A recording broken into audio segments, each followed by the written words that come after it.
Bonjour, ce qu'on va voir aujourd'hui, c'est un contrôle de première, niveau première, sur les suites numériques. Voilà. Alors ça ne prend pas en charge tout le programme, puisque chez nous, on a décidé de mettre les sommes et les limites un petit peu plus tard dans l'année. Par contre, ça parle de suite arithmétique, de suite géométrique, de sens de variation de suite, savoir retrouver une raison quand on sait que la suite est géométrique, savoir utiliser la formule explicite, les formules de récurrence. Voilà. Donc, contrôle très intéressant, il faut savoir le faire quand on arrive en fin de première, ça c'est sûr. Et par contre, premier exercice porte sur le chapitre sur les polynômes du second degré. Alors si ce chapitre ne vous intéresse pas, allez directement à l'exercice 2. On y va. Alors encore une fois, si ce qui vous intéresse c'est les suites numériques, commencez à l'exercice 2, passez l'exercice 1. Donc résoudre dans R l'inéquation suivante. Alors, première chose à faire quand vous avez une inéquation comme ça va être d'essayer d'obtenir 0 dans l'un des membres. Donc ici, je vais transposer 30. Et donc, j'obtiens l'inéquation du second degré, 3x au carré plus 19x moins 40, supérieur ou égal à 0. Et maintenant que j'ai ça, j'ai un polynôme du second degré dans le membre de gauche et je cherche à savoir quand est-ce qu'il est positif. Et ça, je sais faire avec la technique du discriminant, des racines et du tableau de signes. C'est parti. Je commence par me placer dans le cadre du cours sur les polynômes du second degré. Donc 3x au carré plus 19x moins 40 est un polynôme du second degré avec a qui vaut, donc a c'est le coefficient qui accompagne x au carré. Donc a vaut 3, b vaut 19 et c vaut moins 40. Je calcule le discriminant delta, donc b carré moins 4ac. Ça nous donne 19 au carré moins 4 fois 3 fois moins 40, ce qui est égal à 841. Donc on peut en conclure que d'une part, delta est strictement positif et que donc le polynôme du second degré va avoir exactement 2 racines réelles. Les formules. x1, ça va être moins b moins racine de delta sur 2a, ce qui nous donne moins 19 moins racine de 841 sur 2 fois 3. Et ça, il se trouve que ça vaut moins 8. Et on va avoir x2 qui va être égal à moins b plus racine de delta cette fois-ci sur 2a, ce qui donne moins 19 plus racine de 841 sur 2 fois 3. Et ça, c'est égal à 5 tiers. Voilà, on a nos racines. Maintenant qu'on a nos racines, on va pouvoir trouver le signe du polynôme du second degré. Donc je vais effacer, je vais garder que le haut, je retiens mes racines, moins 8 et 5 tiers. Alors je dois préciser pour étudier le signe que ce qui est important pour le signe du polynôme, c'est le signe du coefficient dominant. Donc le a qui vaut 3, eh bien il est strictement positif. C'est important parce que ça veut dire que la parabole qui représente le polynôme du second degré, donc c'était celui-là d'ailleurs, le 3, eh bien elle va être ouverte vers le haut. Si le A est positif, elle est ouverte vers le haut. Si le A est négatif, elle est ouverte vers le bas. Et c'est important, pourquoi? Parce que nous, on cherche le signe. On a trouvé déjà quand est-ce que le polynôme s'annulait. On a vu que c'était en moins 8 et en 5 tiers. Donc maintenant que je sais que le coefficient dominant est positif et que la parabole est donc ouverte vers le haut, eh bien vous voyez, ça se voit sur le graphique ici, eh bien pour les x plus petits que moins 8, la parabole est au-dessus de l'axe des abscisses, ce qui veut dire que le polynôme est positif. Pour un x entre moins 8 et 5 tiers, la parabole est sous l'axe des abscisses, ce qui veut dire que le polynôme du second degré est négatif. Et pour un x plus grand que 5 tiers, le polynôme du second degré sera positif. On peut donc faire le tableau de signes. Dans mon tableau de signes, il faut que je mette les deux racines, donc moins 8, hop, et 5 tiers. Je symbolise par des zéros le fait que, en ces deux nombres, le polynôme va s'annuler. Et je remplis les signes. Donc on a dit, le A étant positif, la parabole est d'abord au-dessus de l'axe des abscisses, puis en dessous, puis au-dessus. Donc j'ai fait le tableau de signes ici. Alors ce qui m'intéressait, alors c'est pas moins 10, c'est moins 40. Hop, c'est celui-là. Donc voilà. Donc ce qui m'intéressait dans ce polynôme du second degré, c'était quoi? C'était de savoir quand est-ce qu'il était positif, puisque je cherchais à résoudre quand est-ce que ça était supérieur ou égal à 0. Donc c'est positif sur l'intervalle moins l'infini moins 8 et sur l'intervalle 5 tiers. Donc je peux donner les solutions de cette inéquation. Alors quand je dis l'inéquation, hein, je parle de celle-là ou de celle-là, elles sont équivalentes. Donc elles vont avoir exactement le même ensemble de solutions. Donc c'est positif sur moins l'infini, moins 8. Attention, ici, j'avais le droit à ce que le polynôme soit égal à 0. Donc moins 8 est une solution de l'inéquation. Et je vais réunir avec l'ensemble 5 tiers. Hop, inclus, puisqu'on a le droit d'être égal à 0, plus l'infini. Voilà pour cet exercice 1. On passe au 2 sur les suites. Pour l'exercice 2, exercice relativement classique sur le sens de variation des suites. Donc dans chaque cas ci-dessous, déterminez le sens de variation de la suite proposée, justifiez chacune de vos réponses à l'aide d'un résultat du cours. On commence par la première. On a la suite U qui est définie pour tout n appartenant à grand N par un est égal à n au carré plus n. Alors déjà, ce qu'il faut repérer, c'est que cette suite, elle n'a rien de particulier dans le sens où elle n'est ni géométrique ni arithmétique. Donc vous n'avez pas de théorème du cours qui vous permet tout de suite de trouver les variations de cette suite. Donc il faut enchaîner sur la méthode la plus classique qui est de faire la différence entre deux termes consécutifs. Alors pour ça, on va dire que pour tout n appartenant à grand N, eh bien on va calculer la différence entre un plus 1 et un. Cette différence, que vaut-elle? Alors un plus 1, eh bien, il faut reprendre la définition de un, sauf qu'on va s'intéresser au rang n plus 1 et non pas au rang n. Donc, ça veut dire que tous les n ici, je dois les remplacer par des n plus 1 pour avoir un plus 1. Donc, ça va donner, le premier n est remplacé par n plus 1, donc n plus 1, le tout au carré, plus le deuxième n est remplacé également par n plus 1. Donc ça, c'est un plus 1. C'est bien un où tous les n ont été remplacés par des n plus 1. Et maintenant, il faut que je retire un, donc moins. Et je dois retirer tout ça, donc je retire n au carré plus n. Attention à ne pas oublier vos parenthèses, sinon vous n'allez retirer que n au carré, vous allez rajouter n. Faites attention à ça. Quand je fais ce calcul, ici je suis sur une identité remarquable, a plus b au carré, donc ça donne a carré plus 2 fois a fois b, b valant 1, ça va donner 2 fois n fois 1, plus b au carré, c'est-à-dire 1 au carré, c'est-à-dire 1. Sinon, vous développez un n plus 1 fois n plus 1, si jamais vous ne vous souvenez pas de l'identité remarquable. Plus n plus 1, moins n au carré, moins n. Ce qui donne, les n au carré ici s'annulent. Le n qui est là, je peux l'annuler avec celui-là, donc au final, je me retrouve avec 2n plus 2. Ce qui m'intéresse dans cette différence, c'est pas tellement ce qu'elle vaut, mais c'est son signe. Et oui, quand à un nombre, vous retirez un autre nombre, si le signe obtenu dans le résultat est positif, c'est que le premier nombre était plus grand que le deuxième, vous n'allez pas retirer assez. Et si par contre, quand vous faites cette soustraction, on trouve un résultat négatif, c'est ce qu'on a retiré, c'est que ce qu'on a retiré, pardon, était plus grand que ce qu'on avait à la base. Donc de faire cette différence et de trouver le signe, ça va nous dire qui de un ou de un plus 1 est le plus grand. Alors, 2n plus 2, il se trouve que n, c'est un entier naturel. Donc, on va dire, or, n appartient à grand N. Donc, eh bien donc, ça veut dire que n, en fait, c'est un nombre qui est positif. Et donc, ça veut dire que 2n, c'est aussi positif. Et donc, ça veut dire que 2n, si on lui rajoute 2, c'est aussi positif. Hop. Ou égal à 0. Alors c'est même plus que supérieur ou égal à 0. Comme on a rajouté 2, 2n plus 2 est plus grand que 2. On peut rajouter 2 des deux côtés de l'égalité. Mais être plus grand que 2, c'est bien aussi être positif.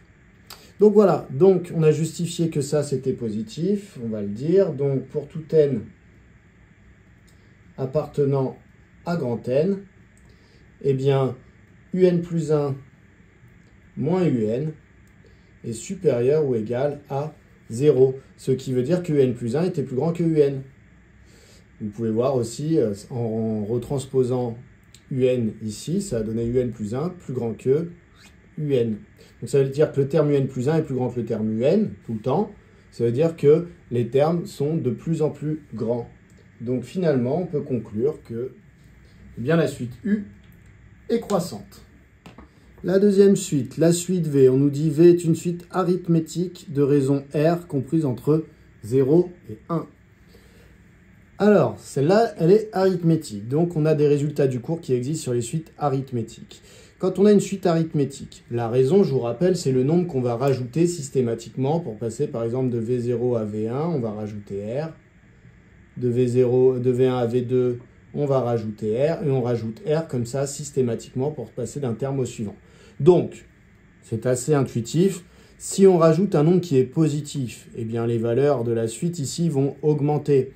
Si par contre on rajoute un R qui est négatif, eh bien les valeurs vont diminuer. Donc en fait, ici on m'a dit que R était compris entre 0 et 1. Alors l'information comme quoi R est plus petit que 1, en fait on s'en moque. Ce qui est important, c'est que R soit positif. Pour une suite arithmétique, si R est positif, eh bien la suite arithmétique est croissante. Donc on cite un or tout de suite arithmétique de raison positive et croissante, donc eh bien V est croissante. Voilà, on a bien cité le théorème du cours qui nous indiquait la réponse. On passe à W, on nous dit que W est une suite géométrique de raison Q égale 0,7 et de premier terme négatif. Alors là, on est sur quelque chose d'un petit peu plus complexe. Les suites géométriques, eh bien, leur sens de variation, ça dépend de deux choses, contrairement aux suites arithmétiques pour lesquelles le sens de variation dépendait juste du signe de la raison. Pour les suites géométriques, c'est un peu plus compliqué. Ça dépend de la raison, mais ça dépend aussi du premier terme. En effet, imaginons que vous ayez un premier terme qui soit positif, par exemple 1, et que la raison soit égale à 2, c'est-à-dire que vous allez faire x2 systématiquement. Donc vous allez avoir 1, ensuite vous allez avoir 2, 4, etc., 8, et donc vous voyez, la suite va être croissante. Si en revanche, avec ce même premier terme qui vaut 1, je prends une raison qui est comprise entre 0 et 1, donc par exemple 0,5. Multiplié par 0,5, hein, ça revient à prendre la moitié. Donc je vais avoir 1, après je vais avoir un demi, un quart, un huitième, etc. Donc vous voyez que la suite va être décroissante. Donc a priori, on se dit, bon, bah, quand Q est supérieur à 1, c'est croissant. Et quand Q est compris entre 0 et 1, c'est décroissant. Voilà, on a tendance à dire ça. Mais ça, c'est le cas où le premier terme est positif. Car si jamais il est négatif, par exemple s'il vaut moins 1, bah, qu'est-ce qui va se passer quand vous allez multiplier par un nombre plus grand que 1, par exemple 2 bah, de moins 1, vous allez passer à moins 2, puis moins 4, moins 8, etc. Donc vous voyez, ça va être décroissant cette fois-ci. Donc on fait attention, si le premier terme eh bien, est négatif, eh bien lorsque Q est plus grand que 1, cette fois-ci, eh bien, elle va être décroissante, la suite. Vous voyez, c'est le contraire.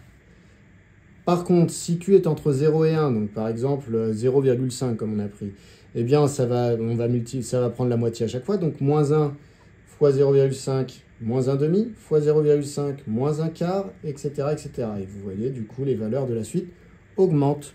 Donc, cette fois-ci, si Q est entre 0 et 1, eh bien, la suite est croissante. Donc ça dépend vraiment du signe du premier terme et de si Q est plus grand que 1 ou compris entre 0 et 1. Alors là, je n'ai pas rappelé le cas où Q est négatif. Si jamais Q est négatif, c'est un peu particulier, hein. C'est que de toute façon, la suite ne sera ni croissante ni décroissante, elle ne sera pas monotone. Imaginons, vous voyez, qu'il y a démarre à 1 et que vous prenez une raison qui vaut moins 2. Bah, de 1, on va passer à moins 2, après on va passer à 4, on va passer à moins 8, donc vous voyez, c'est ni croissant ni décroissant. Donc le théorème, c'est celui qu'on vient d'écrire ici. Donc nous, on est dans quel cas? Nous, on est dans le cas d'une raison qui est entre 0 et 1, donc on est soit là, soit là. Mais on nous a dit que le premier terme était négatif, donc en fait, on est dans ce cas ici. Ça veut dire que la suite, eh bien, va être croissante. Donc je récite mon cours. Or, toute suite géométrique de raison Q comprise entre 0 et 1 et de premier terme négatif est croissante. Donc, W est croissante. Voilà, on passe à la dernière. Alors, pour la dernière, eh bien, la suite est définie par, pour tout n appartenant à grand N, Zn plus 1 est égal à Zn plus moins 2 à la puissance n, et Z0 vaut 3. Alors, vu la définition de cette suite Z, elle n'est ni arithmétique ni géométrique. Hein, c'est la définition qui est là, montre qu'elle n'est ni arithmétique ni géométrique. Donc, on va repartir sur la petite méthode de Zn plus 1 moins Zn. Alors, eh bien, Zn plus 1 ici, je vois que c'est Zn plus moins 2 à la puissance n. Donc j'ai remplacé Zn plus 1 par son expression. Et maintenant, je retire Zn, donc moins Zn. Ici, je peux simplifier. Hop, il s'annule. Et c'est donc égal à moins 2 à la puissance n. Je vous rappelle que dans cette méthode, ce qui m'intéresse, c'est le signe de Zn plus 1 moins Zn. S'il est positif, ça veut dire que Zn plus 1 était plus grand que Zn, et donc la suite est croissante. Et s'il est négatif, ça veut dire que c'est Zn qui est plus grand que Zn plus 1, donc la suite est décroissante. Alors le problème, c'est qu'ici, on a moins 2 à la puissance n. Et que moins 2 à la puissance n, bah, si n est une puissance paire, 2, 4, 6, 8, etc., eh bien, moins 2 à la puissance n sera un nombre qui sera positif, puisque les moins, dès que vous avez une puissance paire, ils vont se neutraliser 2 à 2. Et si par contre la puissance est impaire, eh bien, le résultat de ce calcul sera négatif. Donc le problème, c'est qu'un coup sur 2, la différence sera positive, un coup sur 2, la différence sera négative. Et bien, ça veut dire que la suite n'est pas monotone. Donc il faut quand même que j'écrive un petit truc pour dire ça.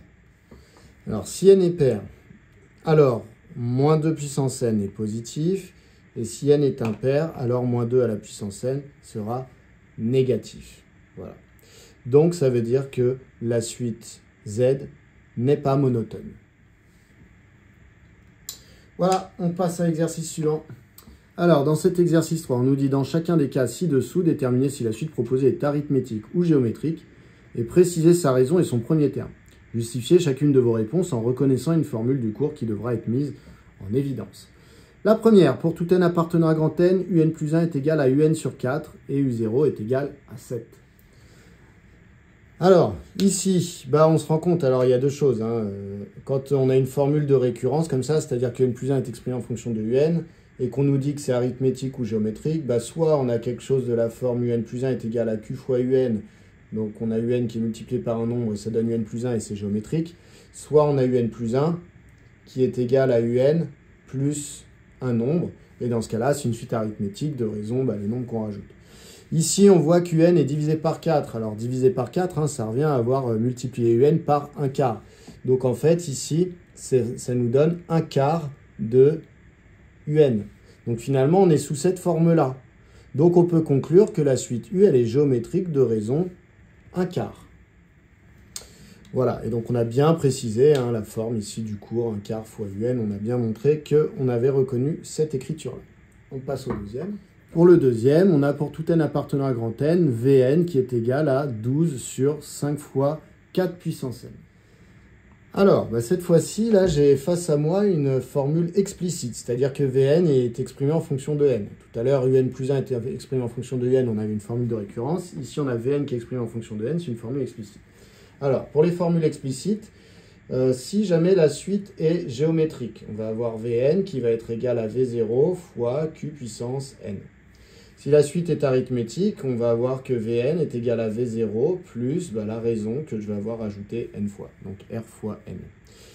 Ici, clairement, on repère une puissance, donc on est plus sur une suite de type géométrique. Le problème, c'est que vous voyez, il faut un nombre fois un autre nombre à la puissance n. Pour l'instant, le nombre à la puissance n, il est au dénominateur, ça ne nous va pas du tout.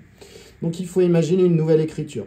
Alors ça, c'est pareil que 12 sur 5 fois 1 sur 4 à la puissance n. En effet, si vous faites ça fois ça, ça va faire 12 fois 1, 12, 5 fois 4 puissance n, 5 fois 4 puissance n. On n'est toujours pas sous la forme d'un nombre à la puissance n, puisque là, la puissance, c'est au dénominateur. Mais il se trouve que, 1 quart à la puissance, 1 sur 4 puissance n, pardon, ça vaut quoi? C'est pareil que 1 puissance n sur 4 puissance n, puisque 1 puissance n vaut 1. Et donc, c'est pareil que 1 sur 4, le tout à la puissance n. Donc ça, je peux dire que ça vaut 12 cinquièmes fois, 1 quart, le tout à la puissance n. Voilà. Et donc, je reconnais cette écriture-là, V0 fois Q puissance n, V0 fois Q puissance n. Donc, on va avoir une suite géométrique de raison Q égale 1 quart, et de premier terme, V0 est égal à 12 cinquièmes. Alors, au passage, je n'avais pas précisé le premier terme dans la première, parce que c'était une évidence, on nous avait dit U0 est égal à 7, donc j'aurais dû le dire quand même, de raison Q égale 1 quart, et de premier terme, U0 égale 7. Alors, Cela dit, je vais écrire pour celle-là.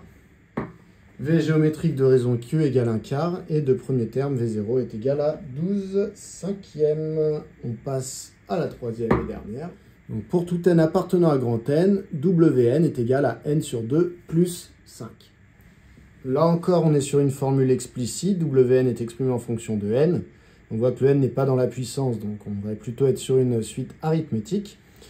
Et donc, eh bien, dans les suites arithmétiques, hein, pour rappel, j'avais noté juste avant, on cherche un premier terme plus eh bien, une raison qui est multipliée n fois.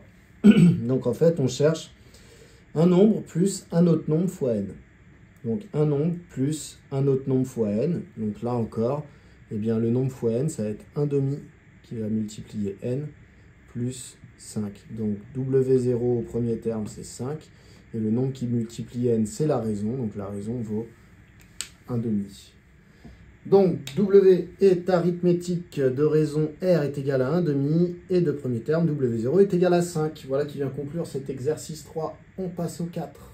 Alors dans cet exercice 4, exercice assez classique, hein, on a une suite U dont on sait qu'elle est géométrique, de raison Q appartenant à R+, donc on retient ça, Q est positif, et de premier terme U2 appartenant à R, tel que U5 vaut 1 sur 128, U9 vaut 1 sur 2048. Dans cet exercice, les résultats seront donnés sous forme fractionnaire. 1A, déterminer la raison Q de la suite U. Voilà ce qu'on sait. On connaît U5, on connaît U9. Alors, quand vous avez une suite géométrique comme ça et que vous ne connaissez pas la raison, le principe, hein, c'est que si vous connaissez U5, vous ne connaissez pas U6, vous ne connaissez pas U7, vous ne connaissez pas U8, mais vous connaissez U9, eh bien vous savez que pour passer de U5 à U6, on a multiplié par la raison, de U6 à U7, on a multiplié par la raison, là aussi, et là aussi. Donc de manière générale, en fait, vous savez que U9 peut être calculé à partir de U5 en multipliant par Q à la puissance 4. Donc ça veut dire que U9 vaut U5 fois Q puissance 4. Donc U9 vaut U5 fois Q à la puissance 4. Voilà. Alors, normalement, si vous connaissez votre cours, pas besoin de faire ce schéma. Vous savez qu'en fait, on peut toujours faire le lien entre deux termes de la suite. Pour faire le lien entre UN et un terme que j'appellerais UP, eh bien, en fait, il faut prendre UP et multiplier par Q autant de fois qu'il y a une distance entre P et N. Tout à l'heure, entre U5 et U9, il y avait une distance de 4, donc j'ai fait fois Q puissance 4. Donc ici, ça ferait fois Q puissance, eh bien, N moins P. Il faudrait faire la différence entre les indices. Ce qui nous, ici, a donné 4. Voilà. Donc 4, en fait, je peux le remplacer par 9 moins 5. Histoire de montrer que j'ai compris la formule. Voilà. Donc une fois qu'on a ça, ça va nous permettre de trouver Q. Pourquoi ? Parce que U9 et U5, on les connaît, donc en fait, il n'y a que Q qu'on ne connaît pas. Donc finalement, ça revient à résoudre ici une équation avec comme inconnu Q. Donc U9, ça vaut 1 sur 2048. C'est égal à U5 qui vaut 1 sur 128, multiplié par ce que je cherche, Q à la puissance 4. Donc on va essayer d'isoler Q puissance 4 dans un premier temps. Donc on va diviser 1 sur 2048 par 1 sur 128. Mais diviser par un nombre, ça revient à multiplier par son inverse. Donc en fait, à la place de diviser 1 sur 2048 par 1 sur 128, je vais plutôt multiplier 1 sur 2048 par l'inverse de 1 sur 128, c'est-à-dire 128 sur 1. Si vous voulez faire une étape en marquant 1 sur 2048 divisé par 1 sur 128, vous pouvez. Ça nous donne quoi? Eh bien, ça nous donne 128 sur 2048 qui est égal à Q puissance 4. Alors, 128 sur 2048, eh bien, si on simplifie la fraction, on peut simplifier par 128. 2048, c'est 16 fois 128. Du coup, ça nous donne 1/16e. Donc, c'est la même fraction, hein, c'est juste qu'on a simplifié l'écriture. Et donc, ici, on se rend compte que 1/16e, eh bien, en fait, là, on voit que 16, c'est 2 puissance 4, c'est-à-dire c'est 2 fois 2 fois 2 fois 2. Donc, on se rend compte qu'en fait, eh bien, on a 1 demi ici à la puissance 4 de ce côté-là, qui vaut q puissance 4. Alors si jamais vous vous en rendez pas compte, vous pouvez aussi taper 1 sur 16 à la puissance 1 sur 4 pour obtenir ce que vaut q. Donc c'est équivalent à dire que, eh bien, quand vous avez ces deux nombres à la puissance 4 qui sont égaux, c'est que soit ces deux nombres sont égaux, q vaut exactement 1,5, ou alors q valait l'opposé de 1,5, puisque la puissance 4 va gommer le signe moins. Donc 1,5 et moins 1,5 ont la même puissance 4. Sauf que on a précisé que q appartenait à R+. Donc ça ici, je vais dire que c'est impossible. Ça ne m'intéresse pas, car q appartient à R+. Donc ça veut dire que la raison de la suite, eh bien, c'est 1,5. Donc, est-ce que vous voyez encore? Oui. Donc q est égal à 1,5. On a donc une suite géométrique de raison 1,5. Ça nous amène à la question 1b. Déterminer le premier terme, U2, de cette suite. Alors, eh bien, je vais repartir du fait que la raison, c'est q égale 1,5, et puis qu'on connaît déjà U5. Donc, ça veut dire que si je veux trouver U2, je sais que pour passer de U2 à U3, on a multiplié par 1,5. Pour passer de U3 à U4, on a multiplié par 1,5, puisque la suite est géométrique. Et pour passer de U4 à U5, on a à nouveau multiplié par 1,5. Voilà. Donc je sais que U2, en fait, eh bien, multiplié par 1,5 au cube, ça donne U5. Voilà. Donc ça veut dire que je sais que U2, c'est U5 que je dois diviser par 1,5 au cube. De manière générale, toujours la même formule que tout à l'heure, je peux exprimer un terme en fonction d'un autre terme. UN, c'est UP, qui a été multiplié par la raison n moins p fois, formule de cours. Donc ça marche entre n'importe quel indice. Donc si on me demande U2, je peux tout à fait dire que U2, c'est égal à un terme que je connais. Alors je connaissais U5 et U9, j'ai choisi U5. Donc je vais prendre U5 et je vais multiplier par la raison, puissance, la différence entre 2 et 5. Alors vous allez voir, la puissance va être négative. Donc c'est parfait parce que ça va revenir en fait à diviser du coup par la raison. Alors ça nous donne quoi? U2, c'est ce que je cherche. Alors, c'est un calcul, je n'ai pas besoin de prendre cette notation d'équation. Donc, U2, c'est égal à U5, c'est 1 sur 128, fois Q, c'est 1,5. Attention, mais bien les parenthèses, à la puissance moins 3. Alors, je tape ça sur ma calculatrice, et ça va me donner 1/16e. Donc, finalement, j'ai trouvé que U2 valait 1/16e, et je peux passer à la question suivante. Question 2. Exprimer UN en fonction de n, pour tout n appartenant à grand N privé de 0 et de 1. Privé de 0 et de 1, c'est simplement parce que, eh bien, on nous a dit que le premier terme, c'était U2. Voilà. Donc, il faut exprimer UN en fonction de n, c'est-à-dire trouver la formule explicite de la suite. Alors, toujours pareil, je répète ce qui fait que je peux appliquer mon cours, c'est que la suite, on sait qu'elle est géométrique, je connais sa raison, je connais son premier terme, donc je peux appliquer mon cours directement. Et donc, pour tout n appartenant à grand N, alors je fais attention, il faut que je retire 0 et 1, puisqu'on nous a dit que le premier terme, c'était U2. Eh bien, j'applique toujours la même formule. UN égale le terme que j'ai pris comme référence, que je vais multiplier par Q à la puissance, la différence entre les deux, N moins 2. Voilà, c'est toujours la même formule qui nous a déjà servi dans la question 1A et dans la question 1B. Donc, formule essentielle. Ça nous donne U2, c'est 1/16e. Et Q, c'est 1,5. Donc, fois 1,5 à la puissance N moins 2. J'ai donc bien exprimé UN en fonction de N. Alors après, vous pouvez vous amuser à modifier l'écriture qui est là. C'est pas le but d'aujourd'hui. Donc moi, je vais laisser comme ça m'ira très bien. Dernière question de cet exercice 4, calculer U11. Donc là, le but, c'est de vous faire appliquer la formule qui était marquée juste au-dessus. Donc effectivement, je sais que pour tout n, UN vaut ça.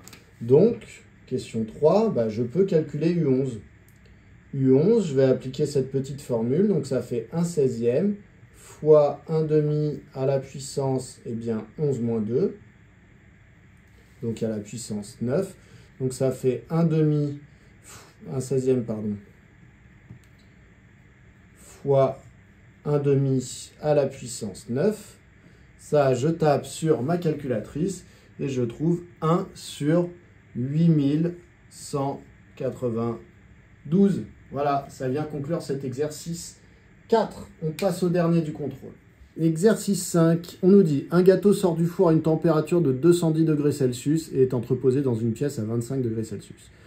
On note Tn, la température du gâteau en degrés Celsius, n minutes après sa sortie du four. On admet que pour tout n appartenant à grand N, eh bien Tn plus 1 est égal à 0,8 Tn plus 5. Justifier que T0 est égal à 210 et calculer la température du gâteau 1 minute après sa sortie du four, puis 2 minutes après sa sortie du four.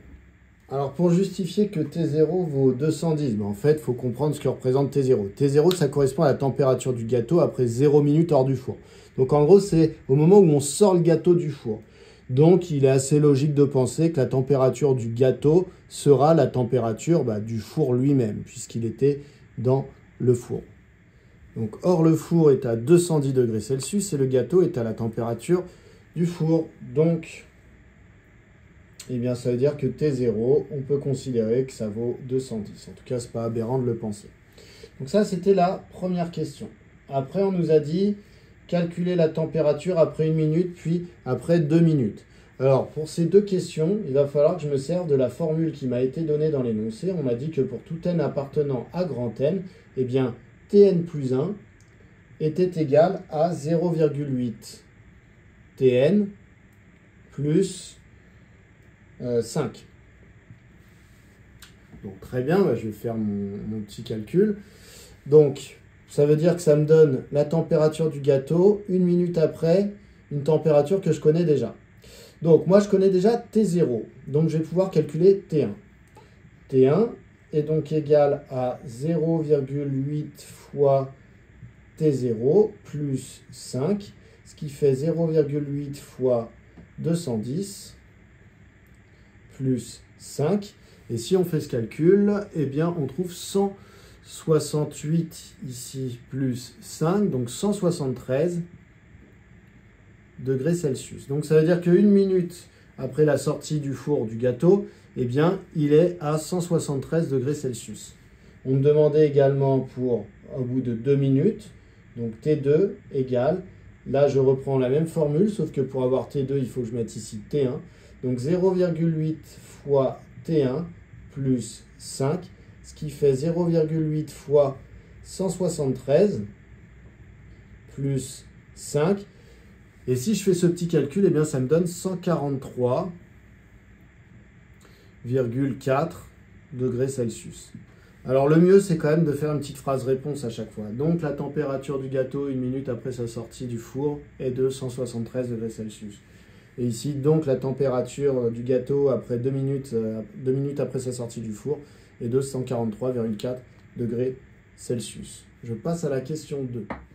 Pour la question 2, on me dit on pose U, la suite définie pour tout n appartenant à grand N par UN est égale à Tn-25.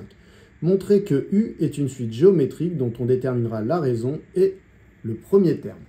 Alors cette question est ultra classique, vous avez beau être en première, vous devez savoir la faire. Et surtout, c'est une question qui tombe le jour du bac en terminale, et vraiment telle qu'elle. Donc, c'est déjà un très très bon point de savoir la faire dès la classe de première. Alors, le but, c'est de montrer que la suite U est géométrique. Alors, pour montrer qu'une suite est géométrique, le plus simple, c'est d'essayer de montrer que UN plus 1, c'est toujours égal à Q fois UN. Avec Q un nombre, et si on trouve que UN plus 1 est égal, par exemple, 2 fois UN, ça veut dire que la raison sera 2. Voilà, donc je vais partir de UN plus 1 et je vais essayer de retrouver UN à tout prix en espérant que je vais avoir un nombre qui va se dégager devant, qui sera du coup la raison. Alors, pour tout n appartenant à grand N, eh bien, je vais calculer UN plus 1. UN plus 1, qu'est-ce que ça vaut? Alors, si on observe bien l'énoncé, en fait, sur U, on ne connaît rien du tout, sauf que UN, c'est égal à Tn-25.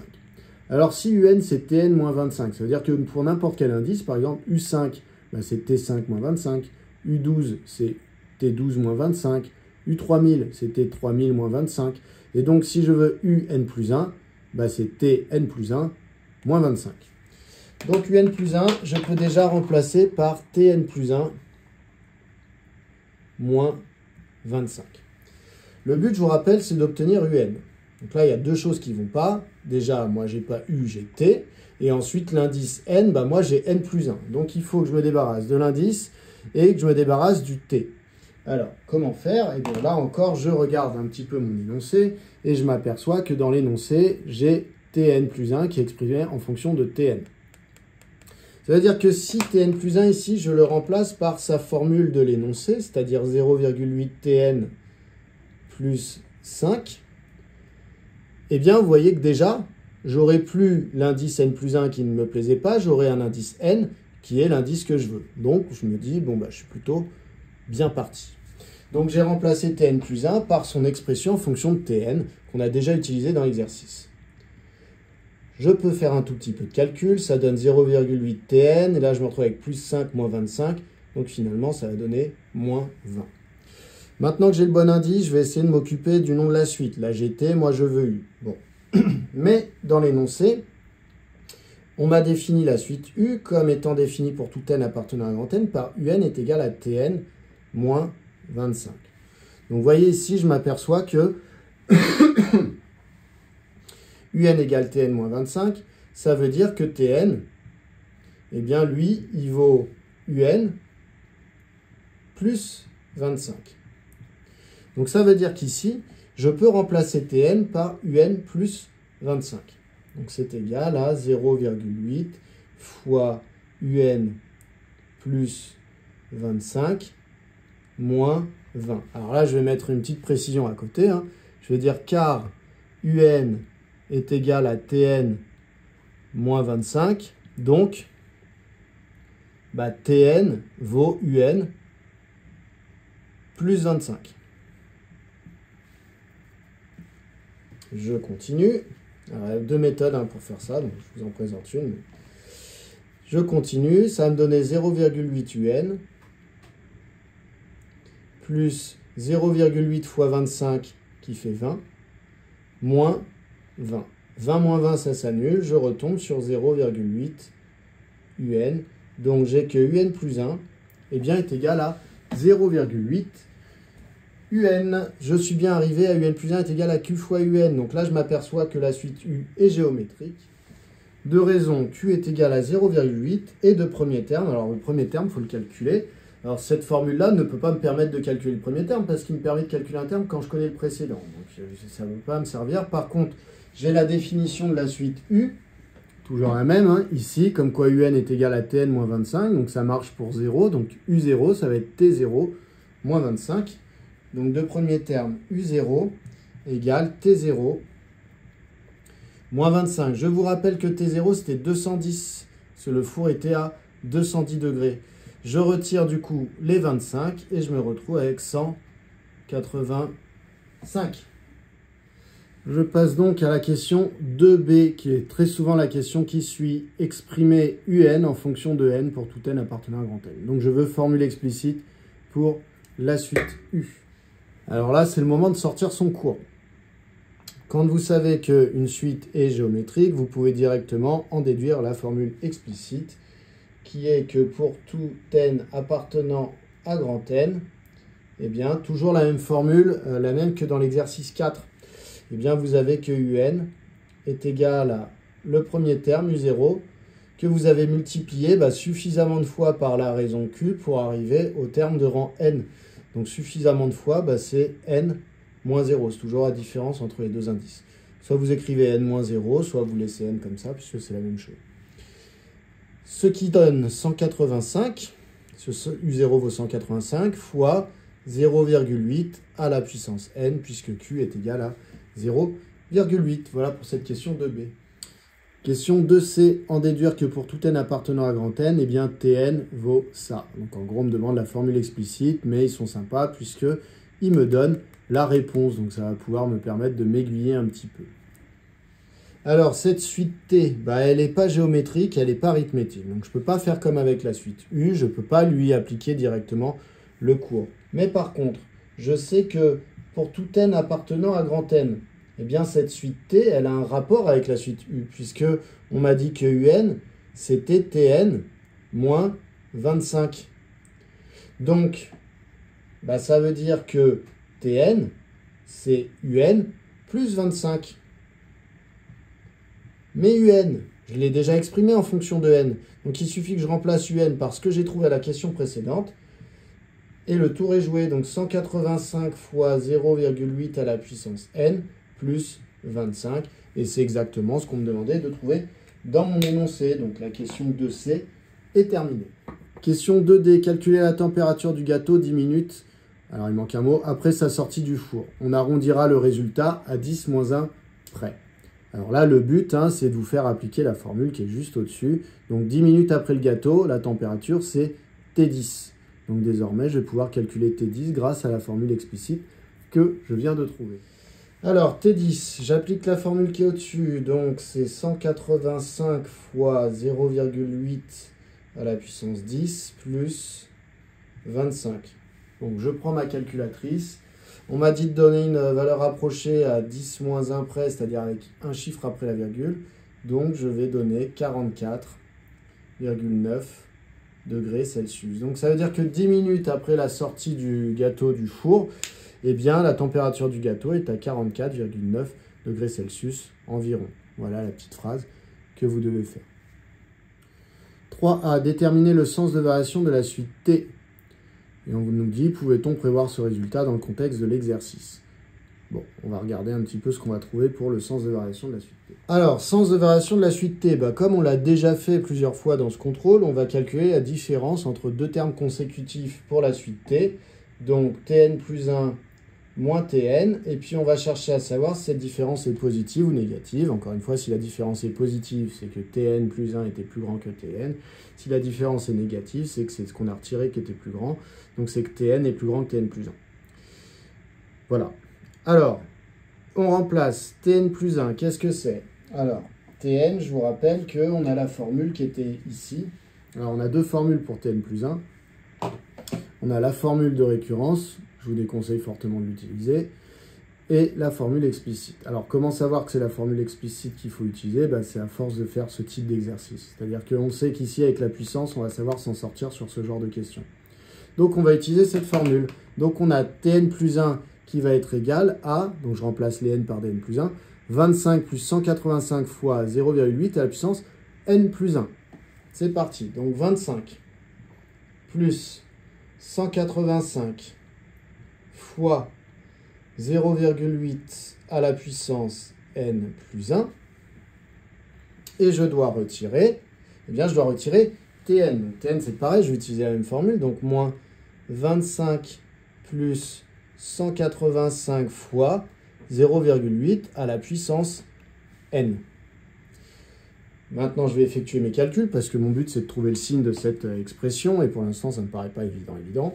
Donc, on y va. Ça fait 25 plus 185 fois 0,8 à la puissance n plus 1, moins 25, moins 185 fois 0,8 à la puissance n. 25 moins 25, ça s'annule. Ensuite, alors là, le problème, c'est que j'ai 185 qui est multiplié par 0,8 à la puissance n plus 1. Là, j'ai 185 qui est multiplié par 0,8 à la puissance n. Donc, déjà, je vois que je peux factoriser par 185. Mais en fait, je peux factoriser par mieux que ça. Parce que là, quand j'ai 0,8 à la puissance n plus 1, j'ai 0,8 fois 0,8 fois 0,8, etc.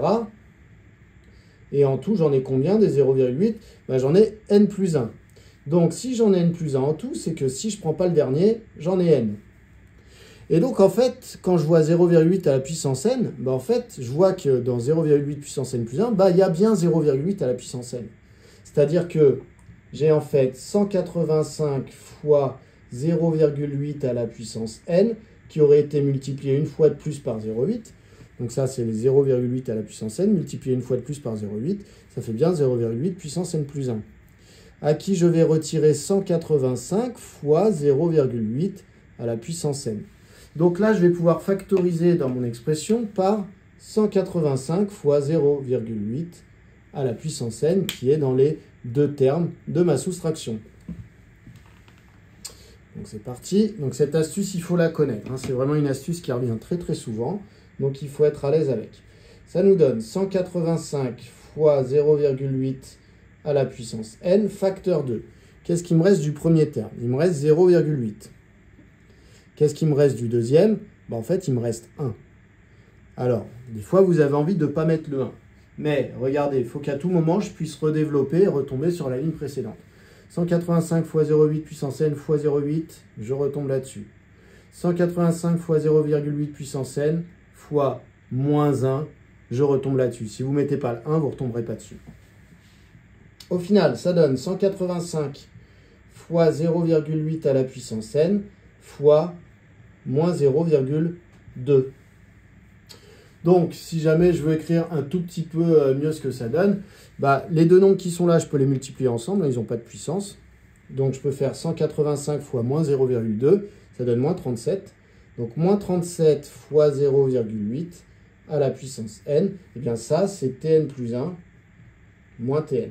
Donc, la différence entre deux termes consécutifs vaut toujours ce nombre-là. Et ce nombre-là, c'est un nombre qui est négatif.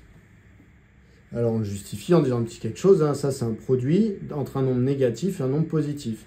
Donc, je mets or, moins 37 est négatif, et pour tout n appartenant à grand n, 0,8 à la puissance n sera toujours positif. Oui, c'est pas en multipliant un nombre positif par lui-même qui va devenir négatif.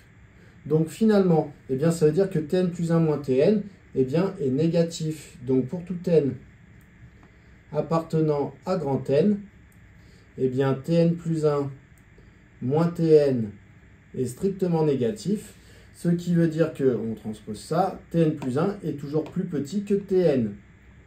Ce qui veut dire que la suite est décroissante. Donc,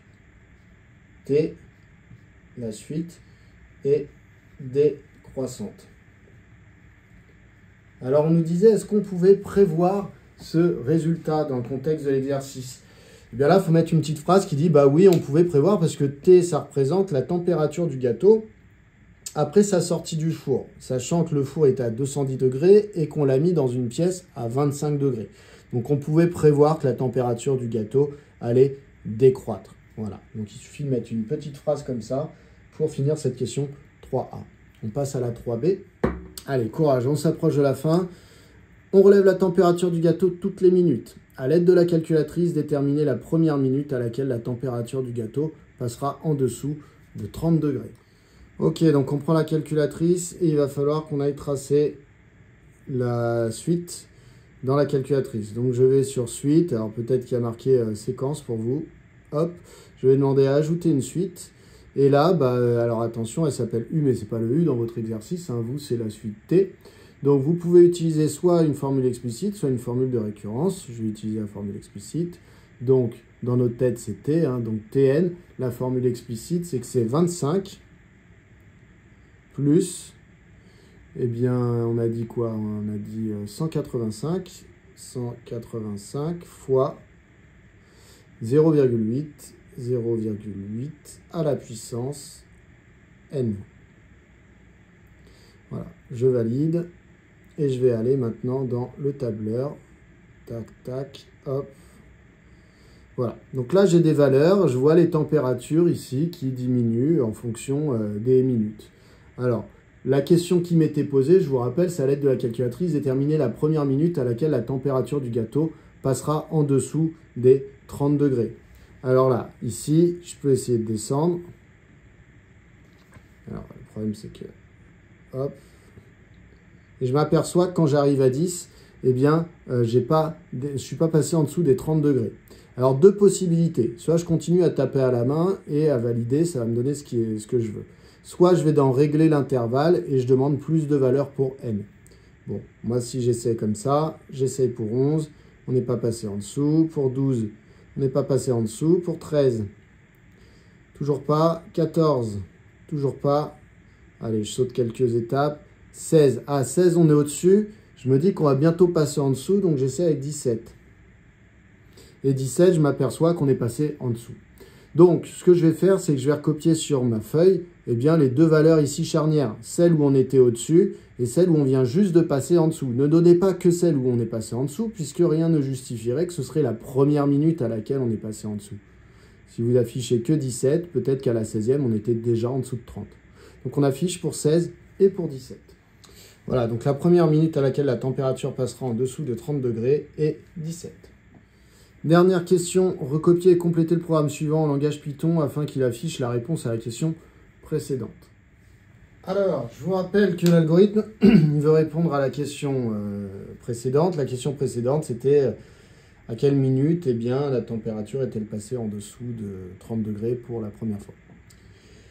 Donc, comme souvent dans ce type d'algorithme, eh bien, en fait, il va falloir calculer les termes de la suite et faire ce qu'on a fait avec la calculatrice, c'est-à-dire eh bien, quand un terme est au-dessus de 30 degrés, est au-dessus de 30, eh bien, on calcule le suivant. Et on avance comme ça, pas à pas, histoire de repérer eh bien, le premier à partir duquel on est en dessous de 30, et là, on s'arrête. Voilà. Donc, au début, on va renseigner le premier terme de la suite pour dire à l'algorithme d'où il doit partir. Donc, au début, n est égal à 0, et ce qu'on sait, c'est que t vaut 210 degrés. Ensuite, on va vouloir calculer les termes de la suite tant que la valeur de t est plus grande que 30. Donc, tant que t est strictement plus grand que 30, eh bien, qu'est-ce que je veux faire? Je veux calculer les nouvelles valeurs de t. Alors, l'indice, il va falloir que je le fasse augmenter de 1. Donc, je prends son ancienne valeur et je lui rajoute 1. Et la suite, eh bien, il va falloir que je calcule la nouvelle valeur de t. Alors, j'ai le choix, soit j'utilise la formule explicite, soit j'utilise la formule de récurrence. Alors, je peux utiliser la formule de récurrence, c'était 0,8 fois, qui se note étoile, je vous rappelle, l'ancienne valeur de t, à qui il faut que je rajoute 5. Ça va tourner en boucle jusqu'au moment où t va devenir inférieur à 30, et donc ça va se stopper cette boucle, puisque cette boucle est faite tant que t est plus grand que 30. Donc une fois que c'est plus petit que 30, ça se stoppe, et comme je voulais afficher la minute et pas la température, eh bien je vais demander d'afficher petit n. Voilà, on a fini. Alors, j'espère que vous avez réussi à faire tout ça tout seul. Sinon, entraînez-vous. Il y a d'autres contrôles qui sont disponibles sur la chaîne. Vous allez sur le site monbac.math.fr, vous trouvez le sujet, vous faites vous regardez la correction qui va avec et vous vous entraînez. À bientôt.